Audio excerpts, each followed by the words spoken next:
Christian McCaffrey rushed for a touchdown, caught a touchdown, and passed for a touchdown, as the San Francisco 49ers outmaneuvered the Los Angeles Rams 31-14 at SoFi Stadium on Sunday. Hi, I'm James of Faithful Angelino Sports with a rapid recap of Rams football. And if you enjoy talking about the defending Super Bowl champions, don't forget to subscribe to the channel. We do talk about the Rams here. Both teams needed this victory. San Francisco needed it every bit as much as LA. The Niners are now 4-4.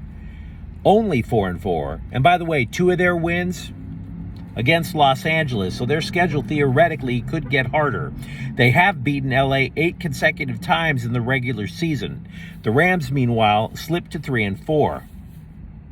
McCaffrey, who was acquired from the Carolina Panthers 2 games ago, and there were obviously rumors that the Rams were interested in acquiring McCaffrey. McCaffrey rushed for 94 yards.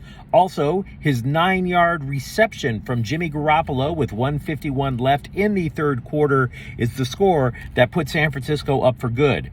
McCaffrey's effort, it more than just reminded me of what would have happened if Deebo Samuel was playing that day. Samuel is a notorious Rams nemesis. He missed the game because he had an injured hamstring. And if you recall, if you've watched this game repeatedly, San Francisco would line him up both as a wide receiver and as a running back. Very difficult to bring down. You could argue that LA is guilty of not expecting San Francisco to scheme similar things for McCaffrey.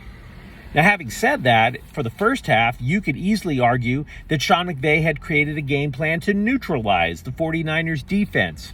Earlier this season, the Niners, their defense just flat out overwhelmed the Rams. They had not allowed a single touchdown to LA in that game. They sacked Matthew Stafford 7 times. This one, at least for the first half, was a much different story. Stafford rushed for a touchdown. He passed to Cooper Kupp for another score, and the Rams led 14-10 at halftime. McVay has only lost 2 games. They've only lost 2 games when McVay has been leading at halftime. The other one in the regular season to San Francisco in the regular season finale last year. So yes, in the first half, the Rams game planned better than San Francisco. But I think it's also fair to say that the Rams coaches did not make good halftime adjustments. I don't believe they did. LA did not score a single point in the second half. They allowed 3 touchdowns in the second half. They were outgained 230-61 in the second half. In my opinion, all of this suggests that while they were in the locker room, neither McVay nor the defensive coaching staff made proper adjustments, anticipating that the Niners would make theirs. Now understand, I'm not trying to suggest that the Rams season is over. The Rams, for example, they're going to play Tampa Bay next Sunday at 1:25 p.m. The Buccaneers, even with Tom Brady, are struggling even more than Los Angeles. Moreover, the NFL trade deadline is Tuesday. Will the Rams once again decide to, quote, F their own picks, unquote? And those are questions that we're going to address on the channel tomorrow, as we've been doing for the last few days. Could they go for running back? That's a possibility. The Rams only rushed for 48 yards on Sunday. Could they go for the pass rush, which is something I had been advocating?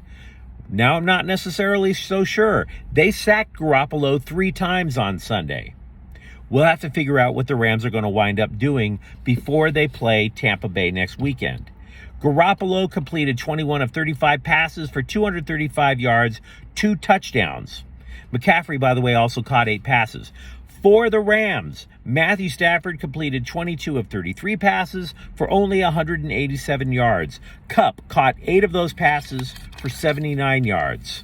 But once again, bad day at SoFi Stadium. Final score, San Francisco 49ers 31, Los Angeles Rams 14. If you enjoy talking about Rams football, if you enjoy this content, don't forget to subscribe to Faithful Angelino Sports. We do talk about the defending Super Bowl champs here. Thank you for watching. I'm James. We'll be back tomorrow. Faithful Angelinos is a Corte El Queso production. Take care.